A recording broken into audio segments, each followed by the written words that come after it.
Отож, як ми бачимо, друзі, Олексій Арестович є заручником міфу про суперкористь вегетаріанства. Чому важливо тримати калорійність, не їсти менше тим, хто хоче схуднути? Був на морі, а саме в Єгипті, і там був набагато рельєфніше. Чому так? Коли великий відсоток жиру і видно вени, про що це свідчить, дуже цікаво послухати. Я особисто їв і атлет, і атлант, і мене не проносило, друзі. Не знаю чому, мене не проносило. Дуже велике запитання, чи справжні ці довгожителі, які є, до прикладу, в книзі рекордів Гіннеса, саме хитрий російський фітнес-блогер Станіслав Ліндовер сказав, що він раніше рекламував такі добавочки. Сьогодні почув, як Сергій Духота сказав, що це не потрібні продукти. Молочні, мається на увазі. Що ви можете сказати про таку речовину в нашому організмі, як міостатин? Чи варто його блокувати і як це краще робити? Повне випрямлення ніг не впливає на коліна? Як нейтралізувати трапеції в махах гантелями через сторону? З якими групами м'язів робити трапеції? А які вправи тоді можна робити дійсно, щоб пробивати низ грудей, щоб вони виділялися? Круте відео. Цікавить ваша думка про цинк, як правильно приймати, який інтервал в курсі прийому, дозування тощо. Тому що квадра навантажиться більше. Бачите, все ж таки квадра також ви вважаєте, що навантажиться більше. Вітаю, друзі! Сьогодні чергове відео у форматі тренуємося, харчуємося і спілкуємося. Я розповім вам про антиейджинг, про біохакінг, про харчування, про різні силові види спорту. І ще всякі різноманітні цікавинки, якими я захотів з вами поділитися. Отож, хто ще не знає, мені 53 роки, 10 років я не використовую ніякої гормональної фармакології, мій зріст 166 см. Зараз в мене трошки змінився пріоритет, мені потрібно бути не так сухим, як сильнішим. Тому я зараз трошки додав калорій і маніпулюю цими калоріями, але звичайно ж, я все одно буду залишатися рельєфним і відносно сухим, зате набагато сильнішим. Так, друзі, відразу на початок вам такий цікавий факт про людський організм, а саме про алергію. Напевно, ви всі не раз чули, що лікарі забороняють породіллям вживати цитрусові, шоколад, полуниці тощо. Мовляв, щоб не було у дітей алергій. Але зараз цей міф спростований. Про це сказав академік-педіатр на каналі такого відомого блогера доктора Дзідзарія. Отож, що він сказав, що останні дослідження показують, що дуже навіть треба вживати породіллям і цитрусові, і шоколад, і полуниці, і взагалі будь-які продукти, які вони тільки захочуть, для того, щоб у малюків якраз в подальшому і не було цієї самої алергії. Отож, друзі, як ви бачите, сьогодні дослідження показують одне, завтра зовсім інше. Сьогодні забороняємо тваринні жири, завтра забороняємо маргарини всілякі. Сьогодні то їжте, то не їжте. Сьогодні їжте одне, завтра їжте друге. Сьогодні одне дослідили, завтра друге, яке заперечує попереднє. І так все йде по колу. Моя ж рекомендація дуже проста, друзі. Просто будьте в своєму енергетичному балансі і розподіленні білків, жирів, вуглеводів. І споживайте абсолютно любі продукти, які ви любите. Звичайно ж, поменше солі або взагалі без неї. І тоді зі здоров'ям і з алергіями у вас все буде окей. Не буде, друзі, точно ніяких алергій.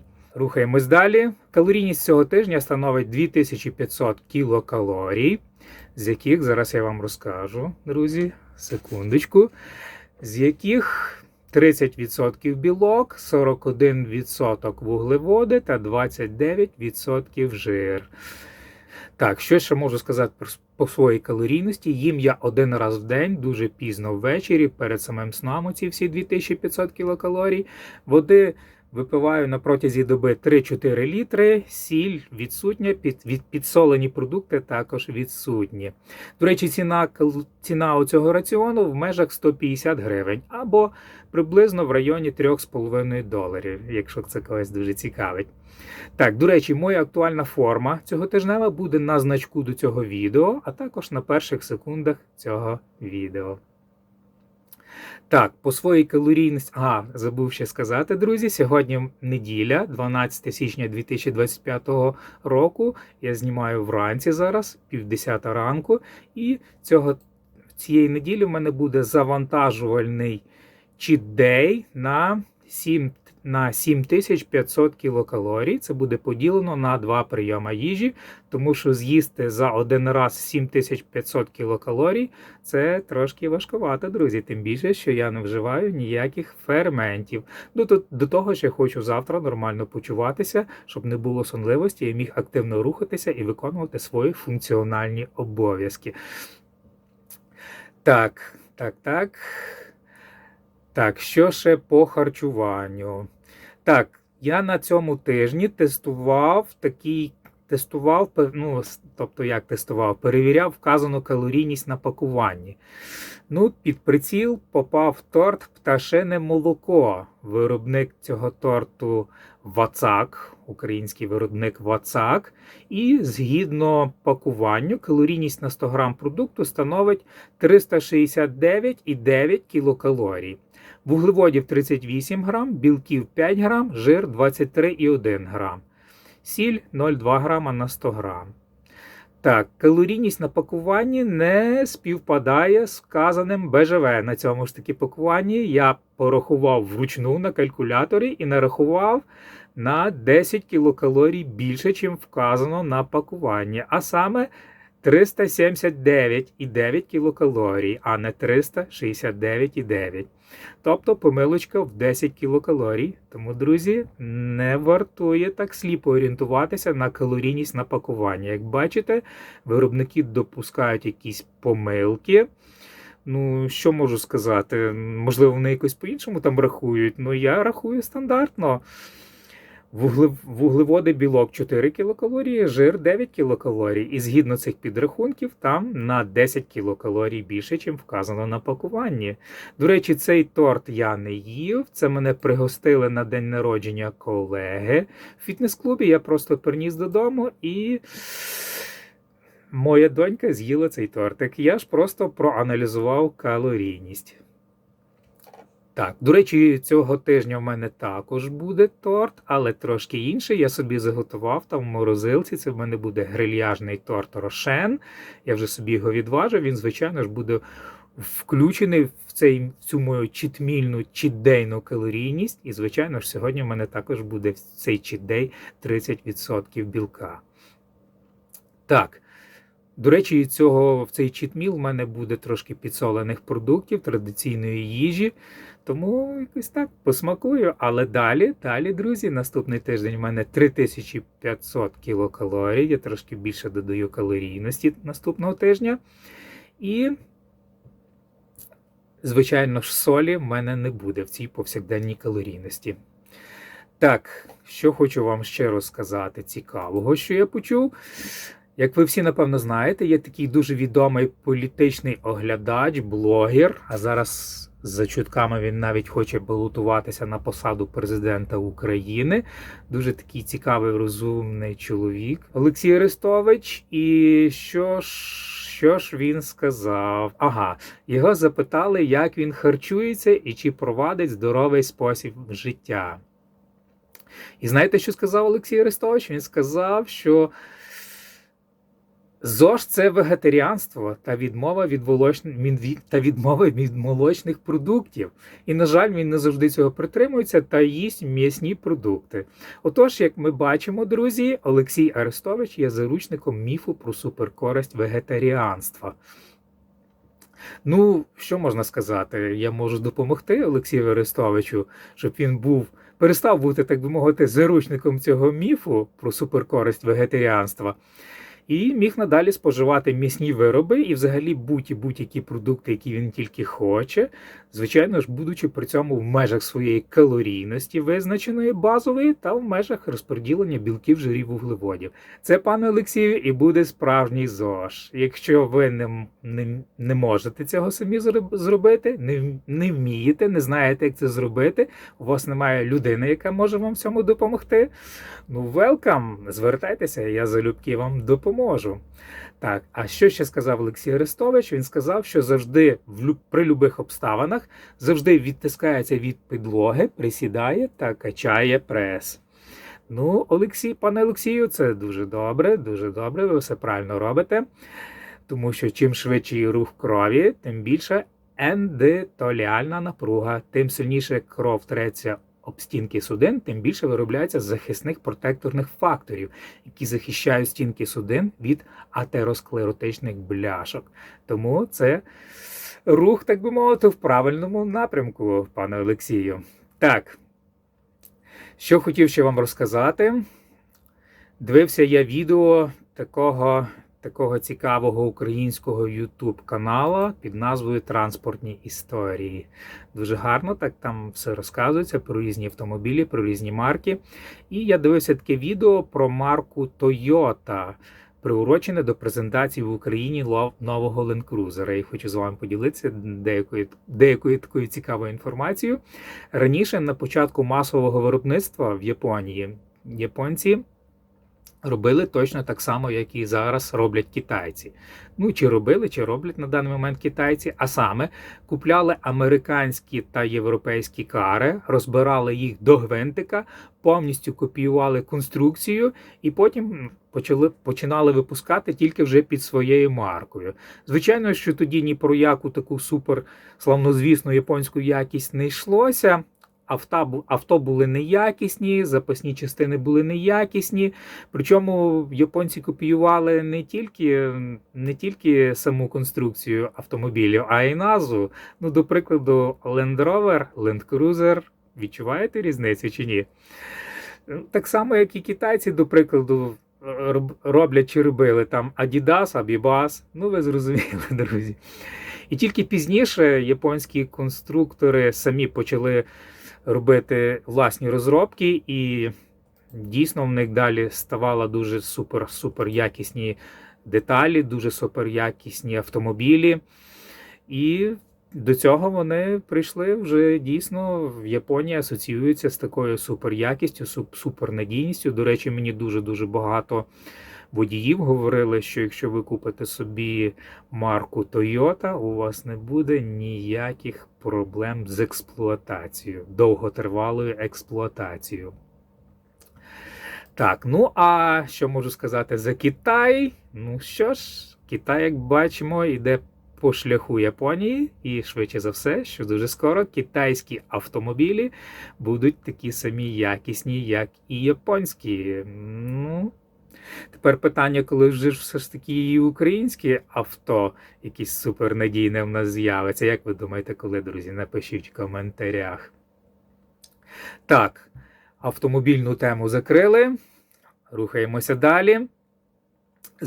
Згідно сайту DW.com, хочу вам розказати така цікава інформація про паспорти. Можливо, хтось хоче десь в найближчий час телепортуватися в якусь іншу країну. Можливо, буде цікава така інформація для вас, яку я буду далі говорити. Отож, паспорт – це відносно нещодавній винахід. Він з'явився приблизно 100 років тому.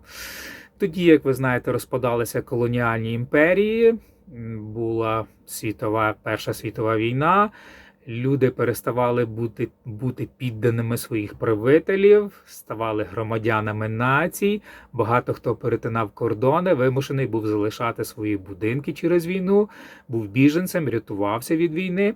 І більшість людей носили з собою будь-які свідчення, які могли б підтвердити їхню особистість. До речі, тому в мене виникає дуже великий сумнів, дуже велике запитання, чи справжні ці довгожителі, які є, до прикладу, в книзі рекордів Гіннеса, і Адже в ті часи спокійно можна було взяти документи, до прикладу, якогось померлого родича і видати себе за нього. Ну, наприклад, по тим чи іншим причинам, наприклад, для швидшого виходу на пенсію, чи щоб отримати посвідчення якогось постраждалого від бойових дій, наприклад.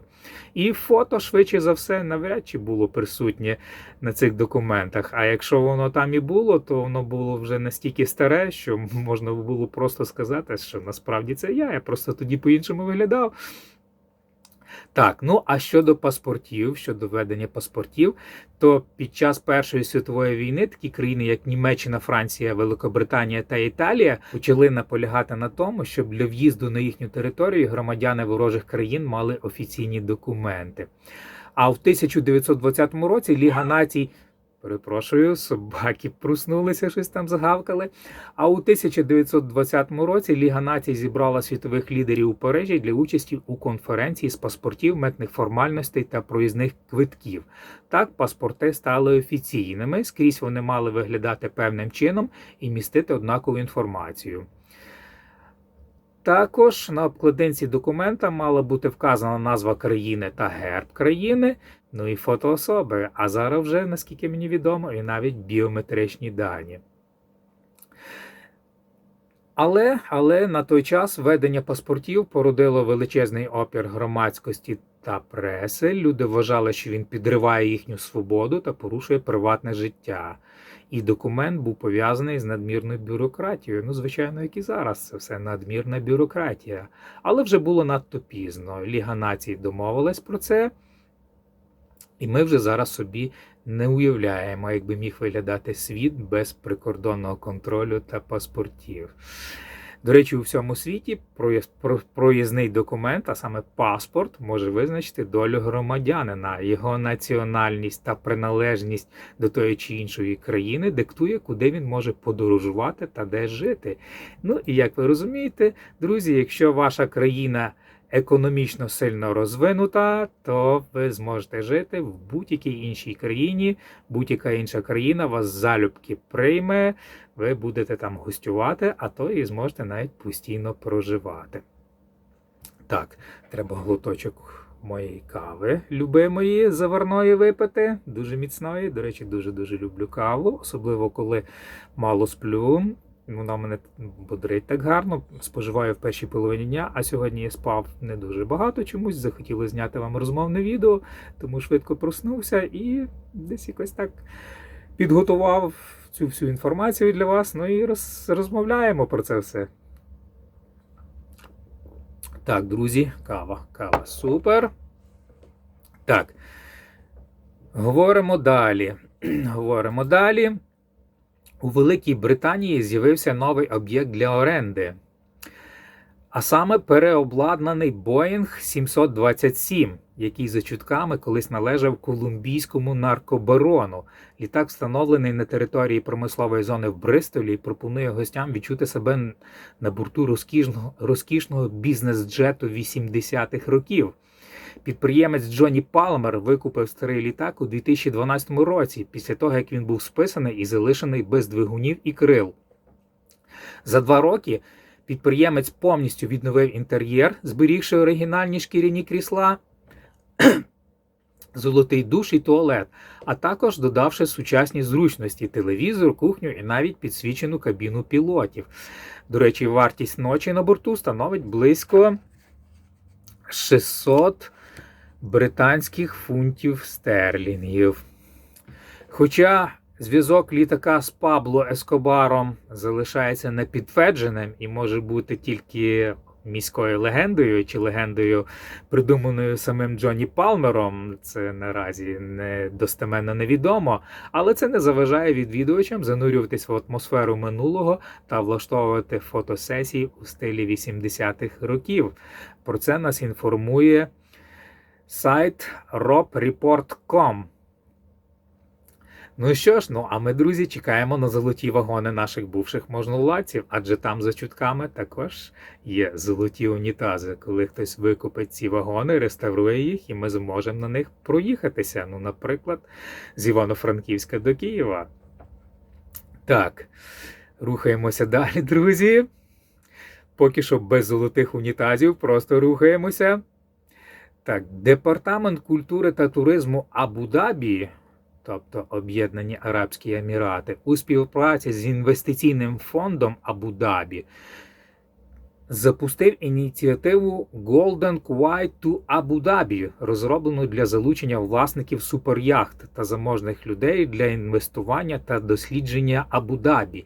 Ініціатива пропонує власникам яхт, які мають на це право, можливість бути номінованими, тобто отримати 10-річну золоту візу Об'єднаних Арабських Еміратів, що забезпечує довгострокове проживання та доступ до процвітаючої бізнес-екосистеми Абу-Дабі, розкішного способу життя світового класу.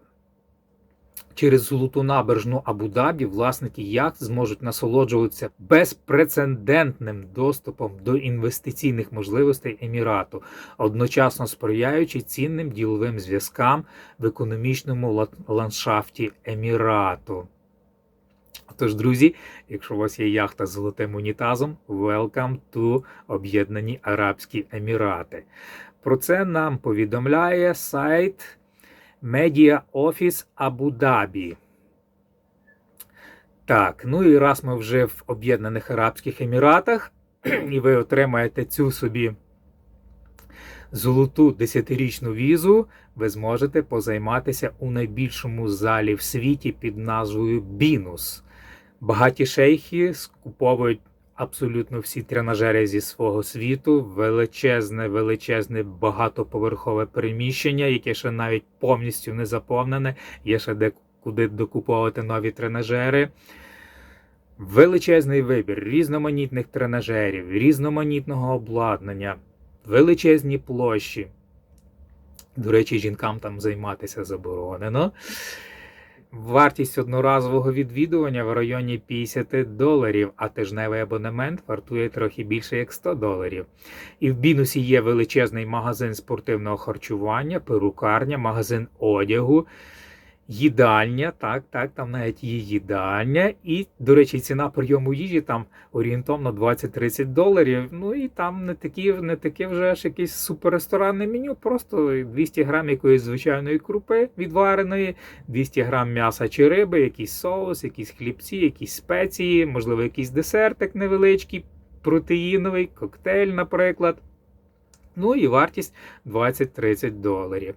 До речі, для жінків в Об'єднаних Арабських Еміратах є інший величезний зал під назвою Oxygen. Він, звичайно ж, менший, ніж Бінус. Там не грає музика, до речі, в Oxygen, а в Бінусі грає. В Oxygen не грає музика, але він також надзвичайно великий, далі розширюється. І там дозволено займатися жінкам. І там, до речі, говорять надзвичайно чисто в цьому Oxygen. Ну, скажімо так, чистіше, ніж в Бінусі. Про це нам говорять різноманітні блогери, які відвідують ці зали. Так, про це вам розказав, про Об'єднані Арабські Емірати. Хочу ще вам розказати, дивився недавно таке бодібілдерське шоу, прокат-шоу, російськомовний YouTube, там обговорювали протеїнові порошки. І майже всі говорили, що починали з дешевих Атлант. Я, до речі, сам їх споживав. І на цьому прокат-шоу всі говорили, що їх проносило після цих порошків. Ну, я особисто їв і Атлант, і мене не проносило, друзі. Не знаю чому, мене не проносило. Ну, моя версія така, можливо, початківці, так би мовити, ніколи не споживають досить відносно багато білка, ну, себто стільки, скільки їм потрібно для росту м'язів та відновлення. А тут вони собі додали трошки цього порошку, ферментативна система не готова, і, звичайно, що їх буде проносити. Треба було починати потрішки, з маленьких порцій, і тоді ніяких проносів би не було. А Дмитро Яковина, є такий відомий блогер, Дмитро Яковина, фітнес-блогер, він взагалі сказав якусь нелогічну річ. Мовляв, в дешевих протеїнах типу Атлант було всього-навсього 10-15% білка, а остальне крохмаль чи мальтодекстрін. Ну, що можна сказати, це просто нелогічно. Якщо там було всього-навсього 10-15% білка, а остальне це було вуглеводи, то чому ж тоді проносило? Ну, адже, наскільки я пам'ятаю, там відсоток білка на пакуванні вказувався від 75 до 90%, а деякі навіть я бачив 95% вказувалось на пакуванні. Тому, якщо там було всього-навсього 10-15%, чому ж тоді проносило? Я не бачу ніякої логіки в цьому. А потім більшість виступаючих говорили, що вони купляли дорогий імпортний протеїн, і якби все було окей, гарно набирали. Ну, що можу сказати, що це за все, що в них вже була трошки адаптована ферментативна система, і організм був адаптований до цього. Крім того, не забуваємо про ефект плацебо. А один тренер на цьому шоу, який, до речі, з 15-річним стажем, сказав, що він не економив, не споживав ніяких атлетів-атлантів, купив відразу дорогий мегамас і гарно набрав. Ну, але не знаю, як це міг сказати тренер з 15-річним стажем, до чого тут протеїновий порошок, тому що, наскільки мені відомо, мегамас – це є гейнер, і білка там не так, щоб вже аж дуже і багато. Тобто це не є суто якийсь білковий протеїн, білковий порошок.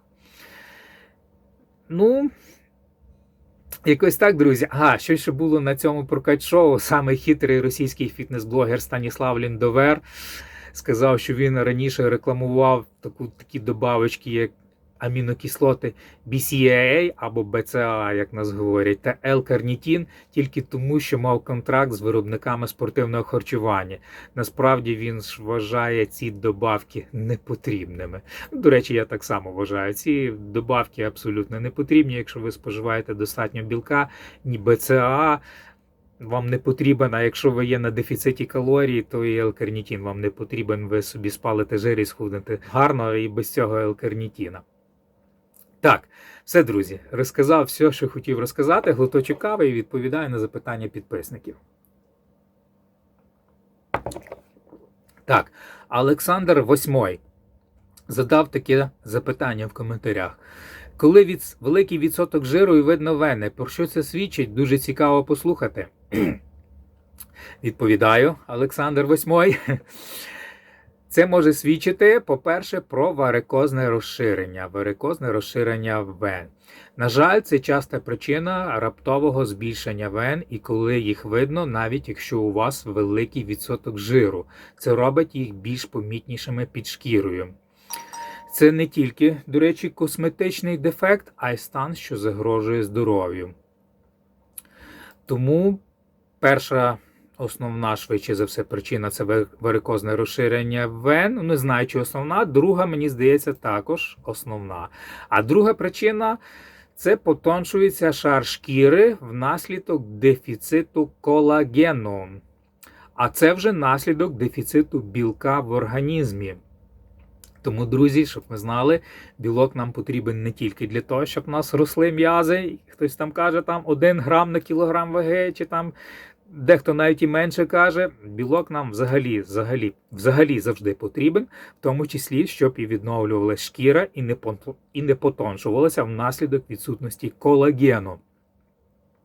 Тому це, мені здається, також дуже важлива причина. Якщо у вас великий відсоток жиру і видно вени, значить ви їсте мало білка і шкіра тонка, тому видно вени. Також, якщо ви споживаєте алкоголь має таку властивість розширювати вени. До речі, бодібілдери перед змаганнями, перед самим виходом на сцену можуть випити трошки коньяку, для того, щоб була краща венозність. А я навіть знаю таких спортсменів, що напередодні випивали і цілу пляшку вина. До речі, вони використовували його в якості сечогінного для кращого рельєфу, і в тому числі для розширення вен. Звичайно, що вони вже були підведені, вони вже були завантажені вуглеводами, вони вже не споживали вуглеводи в цей останній день, в цей останній вихід перед виходом на сцену, просто щоб у них вже була гарна наповненість м'язів, але рельєф не дуже задовільняв. Тому вони випивали таку от плящину вина, це було гарне сечогінне, виводили зайва рідина, і в них покращувався рельєф.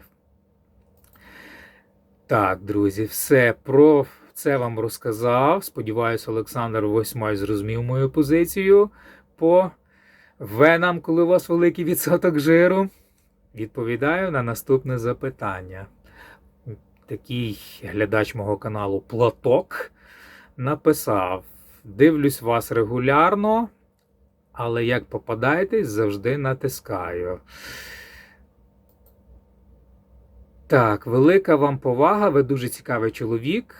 Дуже дякую, пане Платок. Для того, щоб не пропускати моє відео, підпишіться, натисніть дзвіночок, опцію «Всі відео».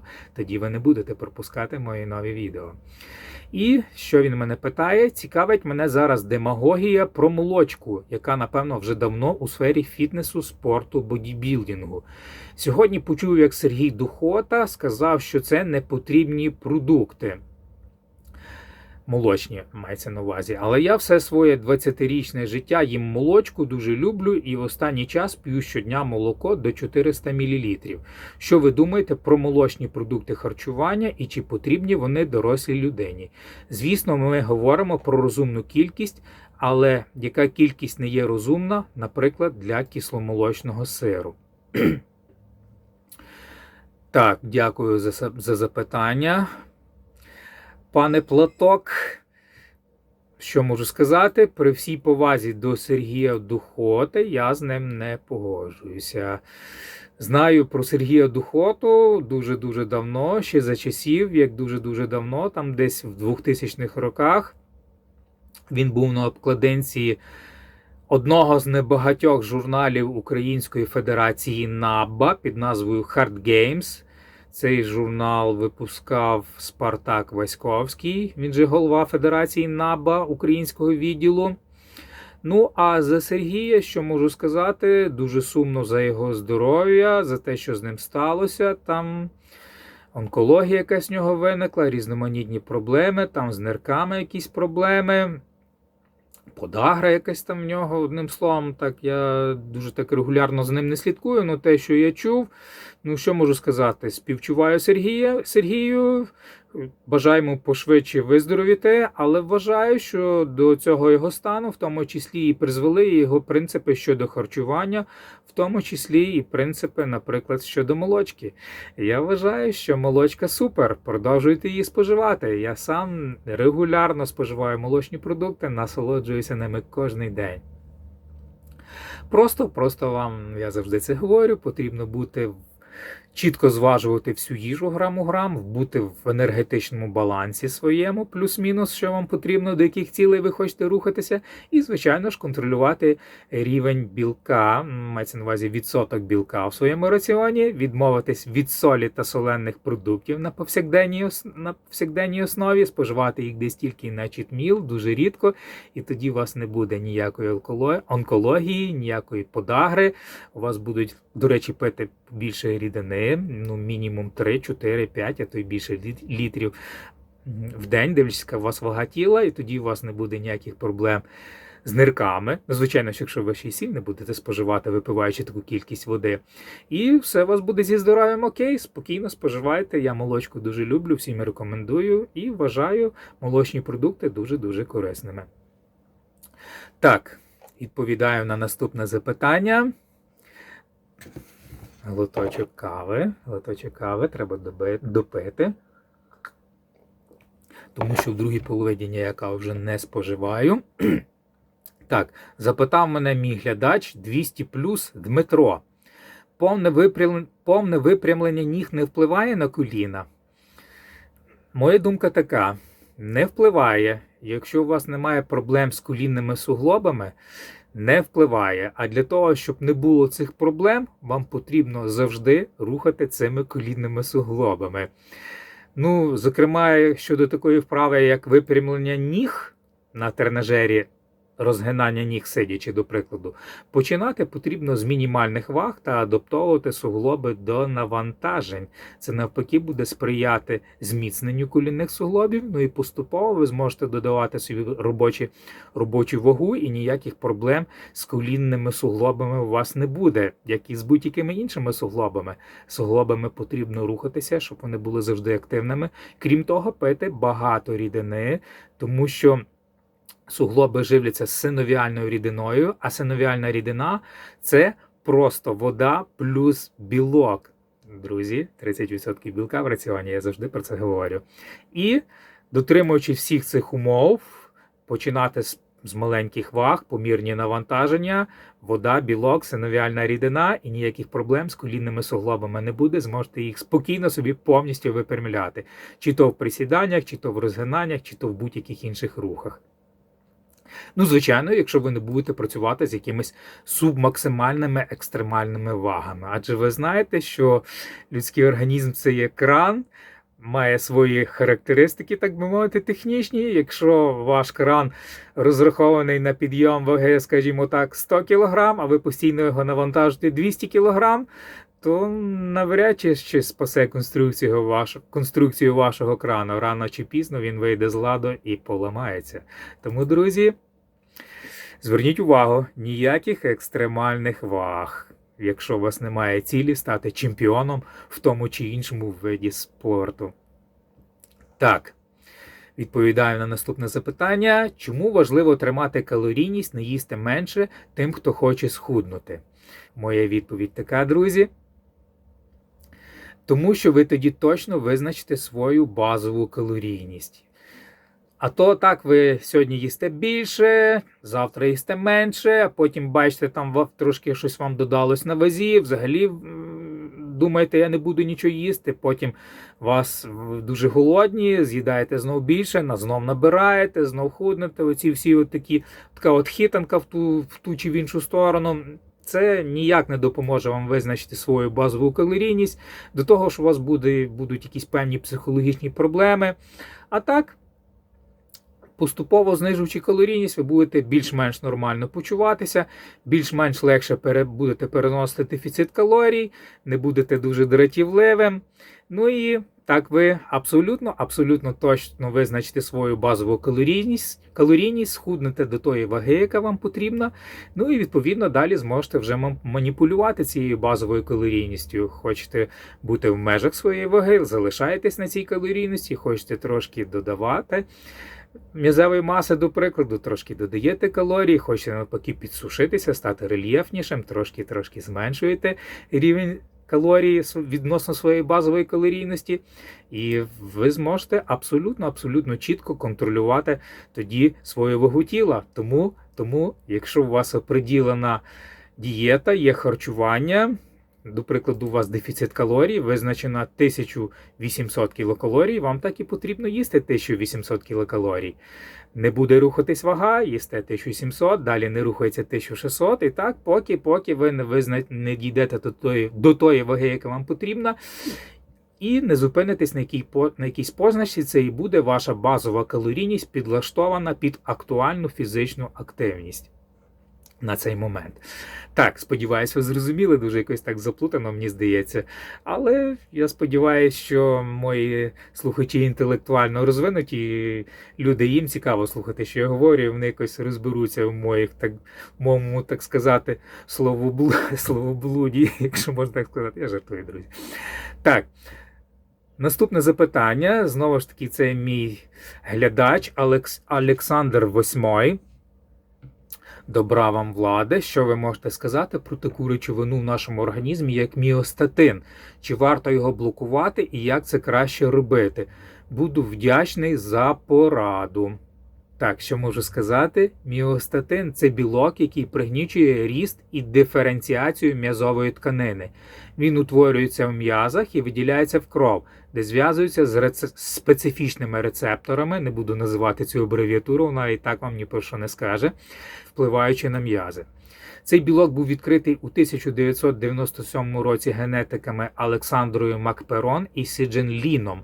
Вони довели, що відсутність гена міостатину викликає значне підвищення м'язової маси. Міостатин активний у скелетних м'язах до і після народження, обмежуючи їх ріст, щоб м'язи не ставали надто великими. А мутації, які зменшують виробництво міостатину, призводять до надмірного росту м'язової тканини. До речі, що можу сказати, дослідження щодо ефективності блокаторів міостатину все ще тривають, і наразі немає достатніх достеменних доказів, щоб однозначно підтвердити їхню ефективність у людей. Так, є якісь там дослідження на тваринах, і результати якби ніби показують, що блокатори міостатину можуть сприяти збільшенню м'язової маси та сили. Я навіть бачив ще років 10 тому якісь там фото якихось мутантів курів, якихось мутантів биків, але мені все-таки, друзі, здається, що це все фотошоп. Якби цей блокатор міостатину був дійсно такий, ну я логічно просто думаю, якби цей блокатор міостатину був дійсно такий ефективний, як показано оці от фото мутантів курів та биків, я думаю, що всі виробники м'яса вже би давно використовували цей блокатор міостатин, і їхня продукція набагато би швидше набирала вагу, і вони би набагато більше заробляли грошей. Однак цього ми не бачимо. Я не чув, щоб хтось там, наприклад, масово використовував блокатори якісь міостатину. Про гормони росту якісь чув, про стероїди чув, а от саме про міостатин щось я не чув такого, щоб виробники масово використовували блокатори міостатину.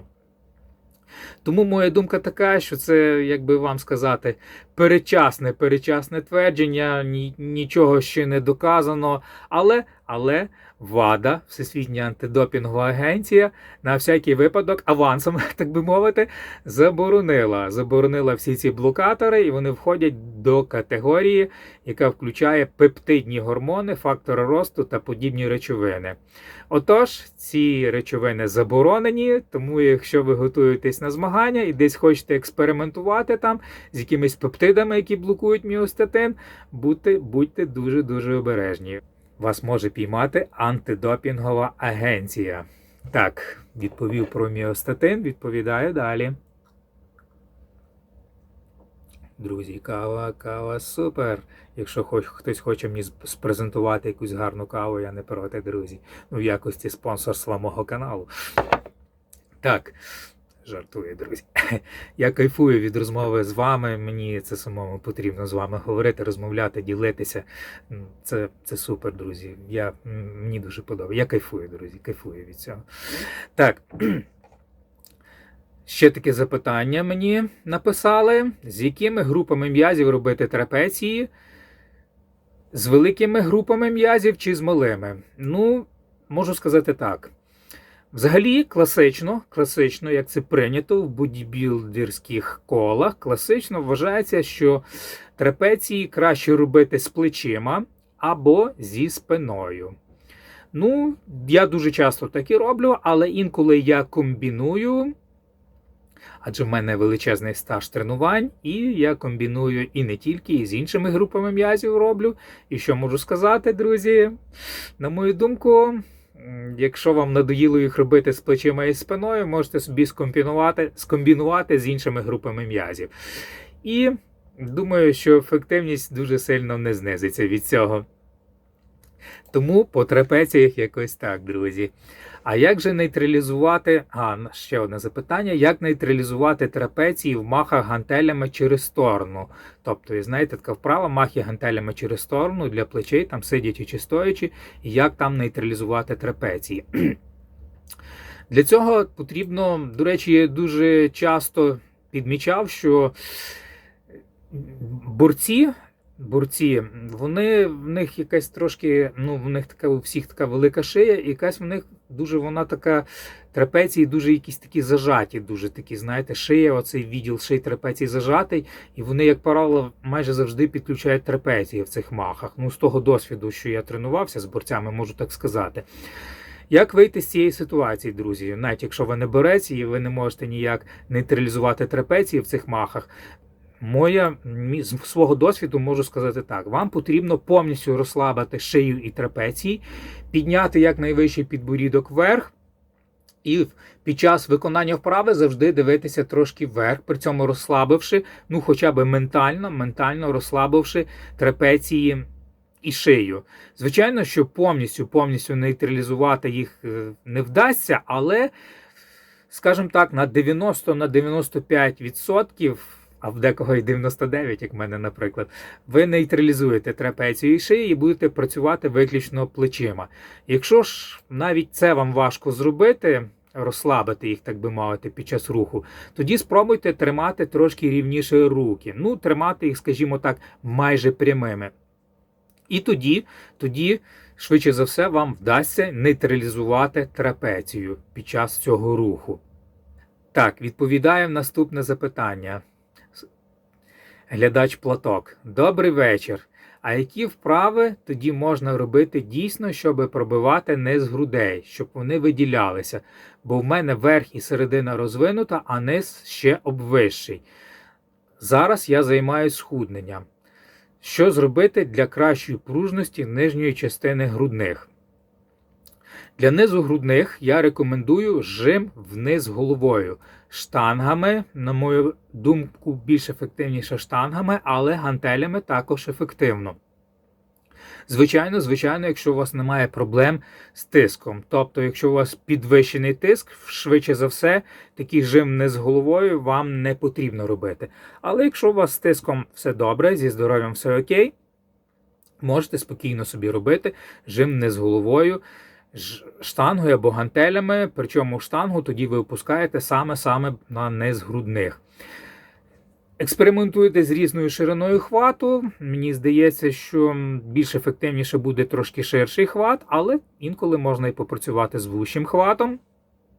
І тоді у вас буде гарний пружна нижня частина грудних м'язів. До речі, бруси, я вважаю, навряд чи вам допоможуть, навряд чи вони будуть ефективними. Чому? Тому що якщо у вас буде таке гарне навантаження, достатньо вам для розвитку м'язів, скажімо так, яке буде стимулювати розвиток м'язів в сторону збільшення, вам прийдеться взяти більшу вагу, і тоді в будь-якому випадку ви будете нахилятися трохи вперед. А нахиляючись вперед, ви будете зміщувати акцент з нижньої частини грудних м'язів на середину, а то й наверх, дивлячись, який нахил буде у вас завеликий. А якщо ж ви будете робити дуже-дуже рівно, майже не нахиляючись вперед, то у вас буде, звичайно ж, менша вага, навряд чи це вам щось додасть в плані користі для нижньої частини грудних м'язів, тому що тоді ви будете більше працювати тріцепсом. Якщо ви будете майже вертикально робити бруси вертикально вверх без нахилу, тоді буде в основному працювати тріцепс, і низ грудних буде дуже-дуже слабо працювати. Тому моя думка така, що саме краще це жим низ головою штангою, можна для різноманіття інколи поробити гантелями. А також, можливо, якісь розведення. Розведення – це вже така більш розтягуюча вправа, можливо, також вона буде вам ефективна. Можливо, якісь такі напівжими, напіврозведення, це вже будете дивитися по своїй антропометрії. Або, якщо, до речі, що хочу сказати, якщо вже у вас там якісь вам дуже некомфортно жати вниз головою, можете тоді жати на горизонтальній лавці собі, але жмете тоді в такому пауерліфтерському стилі, тобто лікті, опускаєте, скажімо так, на низ грудних м'язів. Адже зверніть увагу, у всіх ліфтерів дуже гарно розвинений низ грудних м'язів, а середина і верх, як правило, в переважній більшості всіх ліфтерів дуже сильно відстає. Тому, якщо вам некомфортно жати вниз головою, жміть тоді на горизонтальній лавці, але жміть в паверліфтерському стилі, опускаючи на низ грудних м'язів. Так, по грудних м'язах відповів. Відповідаю далі. Так, запитали мені таке запитання. Був на морі, а саме в Єгипті, і там був набагато рельєфніше. Чому так? Так, моя думка така. По-перше, чому так відбулося? Тому що ви на тому курорті на тому Єгипті дуже сильно не обжиралися і були досить активними, багато рухалися. Тобто десь плавали, десь, можливо, під водою плавали, десь, можливо, так плавали собі. Постійно десь на сонці були, сонце трохи виснажує, ви тратите додаткові калорії. Крім того, солена вода витягує воду з-під шкіри. І знову ж таки, ви там засмагаєте, а темний колір, як ви знаєте, сприяє кращому візуальному ефекту рельєфності м'язів. Недарма ж для виходу на сцену бодібілдери використовують темний гриф, щоб підкреслити свій рельєф. Тому, друзі, якщо ви десь на курорті, не зловживаєте, так би мовити, all-inclusive, не з'їдаєте все, що там вам на столах викладають, а їсте помірно і активно рухаєтесь, чи засмагаєте, плаваєте в соленій морській океанській воді, тоді ви, звичайно ж, будете рельєфнішим. Рельєфнішим будете на курорті, чим коли ви вдома десь в себе. Так, сподіваюсь, ви зрозуміли мою думку по цьому питанню. Відповідаю наступне.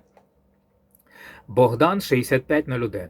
Круте відео. Цікавить ваша думка про цинк. Як правильно приймати, який інтервал в курсі прийому, дозування тощо. Особисто приймаю через місяць, місяць прийому, місяць відпочинку, дозування 124 мг в день. Прогресуємо разом. Так, пане Богдане 6501, прогресуємо разом. Що можу сказати? Цинк я вживаю на регулярній основі. Як правило, це добавочка така цинк-актив українського виробника або польський цинктерал. В цинктералі там трошки більше дозування, я вже там не пам'ятаю скільки в міліграмах в день. Ну, це не суть важливо, просто берете, читаєте інструкцію і споживаєте згідно тої інструкції, або якщо вам сказав лікар вживати таку добавочку, ну він вам мав сказати, скільки вам потрібно цинку. Існує думка, що цинк сприяє кращому виробництву тестостерона.